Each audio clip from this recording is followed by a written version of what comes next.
Wing commander अभिनंदन ने जिस R-73 मिसाइल से पाकिस्तानी F-16 को उड़ाया था, उसका डेमो आप जरूर देखना चाहेंगे। ये रिपोर्ट देखिए। भारतीय एयरफोर्स ने एक नहीं बल्कि अनेक बार दुश्मनों के ठिकाने तबाह किए हैं। बमबारी करके देश की लिए विजय की उपलब्धि देश की झोली में डाली है। लेकिन आप ये जानना चाहेंगे आखिरकार वो कौन से बम होते हैं जो दुश्मनों के खेमे में विनाशकारी साबित होते हैं। कन्वेंशनल यानी कि परंपरागत बम वो कौन से हैं, और जो लेज़र गाइडेड जो एम करके टारगेट किए जाते हैं वो बम कौन से हैं। तो हम आज ये पूरा डिफेंस की एग्जीबिशन यहाँ पर लगी हुई है, हम आज उसी सेक्शन में हैं जहाँ पर एयरफोर्स के हमको बम दिखाई पड़ रहे हैं और उसके बारे में जानकारी लेते हैं। बसंत जी, आप मुझे समझाइए, ये सारे कन्वेंशनल बम हैं जितने हम देख रहे हैं, परंपरागत? जी हाँ।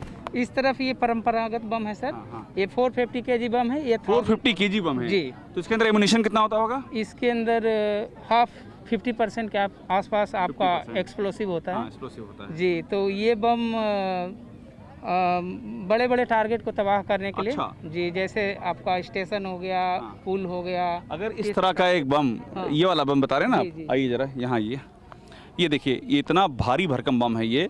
अगर ये बम गिराया जाए तो कितना एरिया में इसका इम्पैक्ट होता है? इसका इम्पैक्ट डाया अप्रोक्स 1.5 किलोमीटर का एरिया। 1.5 किलोमीटर के एरिया में इम्पैक्ट होता है? जी जी, उतना एरिया तबाह करेगा। उतना तबाह कर देगा, राइट।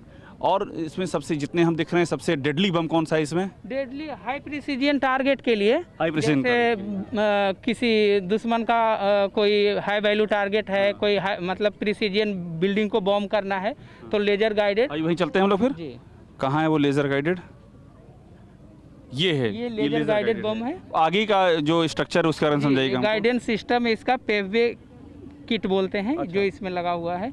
ये करगिल वार में भी यूज हुआ था ये बम। जब करगिल वार में यूज हुआ था ये? जी जी। अच्छा, लेजर निर्देशित बम। ये मिराज 2000 जहाजों ने इस बम को गिराया था।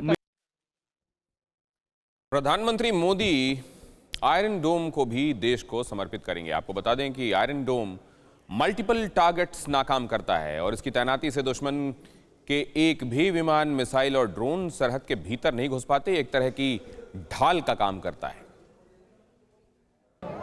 हम इस समय जिस इलेक्ट्रॉनिक वारफेयर को देख के, सिस्टम को देख रहे हैं, उसे आप तीसरी आंख कह सकते हैं। तीसरी आंख का आशय ये है कि ये वो शक्ति EW सिस्टम है इलेक्ट्रॉनिक वारफेयर का, जो किसी भी हमले को, चाहे वो हमला ड्रोन से हो, वो मिसाइल से हो, वो विमान से हो, उनको ये फाइंड आउट कर सकता है और उनको जाम कर सकता है, उनको फेल कर सकता है। ये अभूतपूर्व टेक्नोलॉजी है, DRDO ने इसे डेवलप किया है, भारतीय नेवी के ये काम आएगी। और सबसे अहम बात है कि प्रधानमंत्री नरेंद्र मोदी इसे राष्ट्र को समर्पित करने जा रहे हैं। हमारे साथ में यहाँ पर जो अधिकारी हैं मंत्रालय से जुड़े हुए, उनसे, वो हमारे साथ वो जो मौजूद हैं, उनसे बात करते हैं। आपका नाम?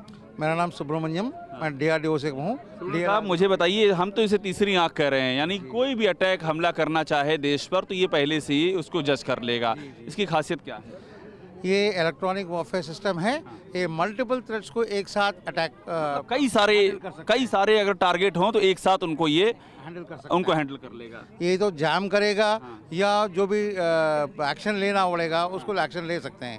ये जनरली आज तो प्रधानमंत्री दे रहे हैं, कैप्टनशिप में इसको इंस्टॉल कर चुके हैं और ट्रायल्स भी हो चुका है सक्सेसफुली। एंड आगे से जो भी जितना भी नेवी के शिप्स होंगे उसमें ये सिस्टम लगाया जाएगा। नेवी की शिप्स, जितने भी शिप होंगे उनमें ये सिस्टम हो जाएगा। एंड ये इसकी एफिशिएंसी भी बहुत बढ़िया है, इंडिजीनियस है, and it can be used for war time and peace time also. अच्छा, पीस टाइम में भी इस्तेमाल हो सकता है? जरूर जरूर। मुझे एक बात बताइए, आपने चूँकि पीस टाइम की बात की, तो हमने देखिए मुंबई में हमने देखा था कि समुद्र के ज़रिए जो हमलावर आए थे और उन्होंने अटैक किया था मुंबई में।